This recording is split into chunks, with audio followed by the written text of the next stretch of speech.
Hey everyone, Jesse here. I just wanted to make a quick video about SCORE, and it's great to say, oh, this is all wonderful and all of that stuff. But I know that there are stories that happen throughout the year, and some of them I forget about, some of them I need to remember. And there was one particular story that really sums up of what I do and what SCORE wants to do with short-term missions. And I had a friend of mine who invited one of her coworkers to go on a missions trip last the end of the fall, or excuse me, end of the summer, beginning of the fall, and she came to all of our trainings that we did.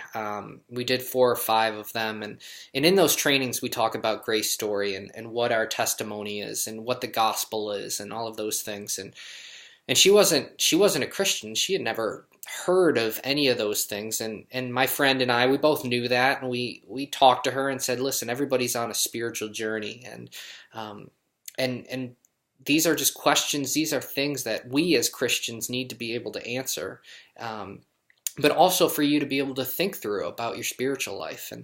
And so she was a little uncomfortable, but the time was great. And well, she came on the trip, and it was really focused on a lot of construction.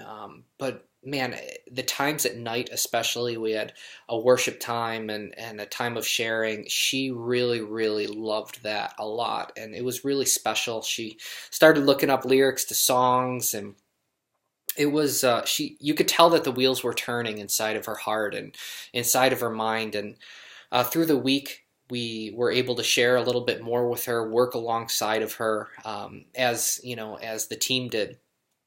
And I remember in the airport, I just asked her flat out while we were waiting at our gate, actually just below, in sort of a restaurant area. As we were getting ready to board, just asking her some spiritual questions, things that she learned, whether she understood the gospel or not, and she did. And so from the time of our training through the trip and then the last day, um, we were able to share the gospel with her. And finally just coming out in a chair, excuse me, like a round table with several chairs, my friend and I, and maybe one other person, uh, sort of guided her questions and got some answers to some of the things that she was really working through. And right in that spot at the end of our missions trip, we were able to lead her to Jesus. And now her life has completely changed. She's actually married, and there's a huge difference with her and her kids, and her and her husband. There's just vocational differences in the way that she lives her life. And it's such a special thing to have someone with only a rudimentary faith background coming into a missions trip just for philanthropy, to help, to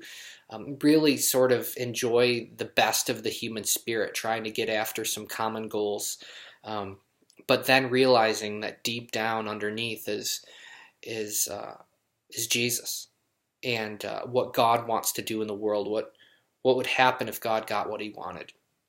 And so, there, not every trip has people that come to know the Lord. The past medical trip we did just a couple of weeks ago, 2 girls that thought they were believers, um, really got questioned about what they thought and what they believed, and they realized that they weren't really saved. They were sort of converted out of like a Christian culture, or converted into Christian culture, but they weren't actually converted into faith in Jesus and Him becoming their everything. And so those happen quite often. And it's just a really special environment, a missions trip. It sort of catalyzes the heart of people to be asking questions about why they are on Earth, why they're on the trip, where are their emotions leading them, what kind of giftedness did they have, what have they been listening to about God, and what things have they been listening to that they shouldn't be. And a missions trip sort of takes you out of your context, your normal context, and throws you in a different one. And we're able to discuss a whole lot of things that, there's not the noise of home.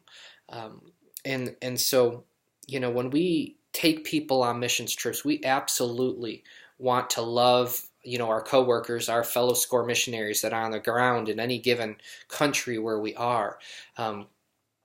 But we also love to be able to build into the people that are traveling with us. We know that the mission is moving forth, and the saturation of an area with the gospel, whether it's the DR or the Costa Rica or wherever we happen to be, is foremost in our minds. We want the gospel to be preached. We want every person to be able to have a chance to hear and choose for themselves whether they're going to pick Jesus or not. But then also with our teams themselves, we recognize that a lot of them are Americans. A lot of them are, wealthy, in comparison to the rest of the world, wealthy Americans. But God has planted them here in this place, in their sphere of influence. And why has he done that? What does he want to do with them? Why does he want to do it? And helping them fill in some gaps, asking them spiritual questions. And those are really special moments for us on missions trips. And then when we come home, we're able to follow up with people that want to meet with us and be able to talk about spiritual things, or think about discipleship, or what their life should look like, things that they major on that they should minor on, and things that they are minoring on that they should be majoring on. And so, man, the two things, whether it's at home, here in Buffalo or wherever they happen to be from, and what God wants to do, and how he catalyzes their hearts on a missions trip, and the work that we're actually doing in indigenous environments overseas is really, really special, and so grateful for the opportunity to work in both domains. The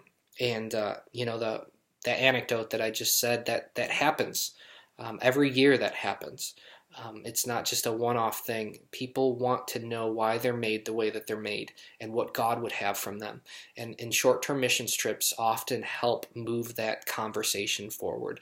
So anyway, that's a little different than just an update, but it's a really special thing to be able to influence the life of other people so that they will understand and see Jesus more. And whether they're in a foreign country or whether they're in this one, I'm so thankful that I get the chance to do that. So that's just an update, a little bit on SCORE and some of how we think about things. Hopefully it's helpful.